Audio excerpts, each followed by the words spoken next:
喺度食早餐嘅時候就撞到阿蔡瀾先生，好榮幸，係啊係，好耐冇見。2年前我哋訪問九龍城豪華餅店結業嘅時候，喺九龍城一間魚蛋粉撞到蔡瀾先生，亦都係我做飲食記者咁多年第一次訪問到佢。今次希望可以好好記錄呢一刻。講得難聽啲就係一雞死一雞唔明咯，但係我覺得係呢啲係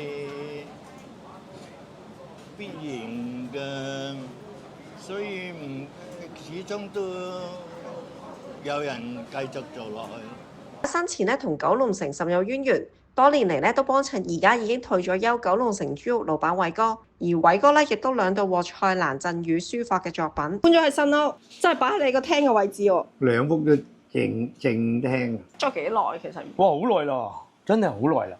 因為佢好得意嘅，我好了解蔡瀾嘅，就係佢嚟到同你買嘢，你唔好噼哩啪啦，佢講嘢你答佢咧，佢就好中意企喺度。你見到佢坐單咯，佢就走噶啦。我臨退休嗰日，佢特登揸架車嚟，寫咗中咗佢最嬲尾出呢一本書，提咗幾個字，一個愛字喺度。先係咁啦，一個豬肉佬同佢，因為我成日都話一個係咁嘅人，一個咁嘅人，佢都會記得你嘅 ，OK 啦。不過83歲贏啦，又煙又酒，佢一代人，我哋5、6代人，咁嗰個好多人中意佢，好感恩，好感恩。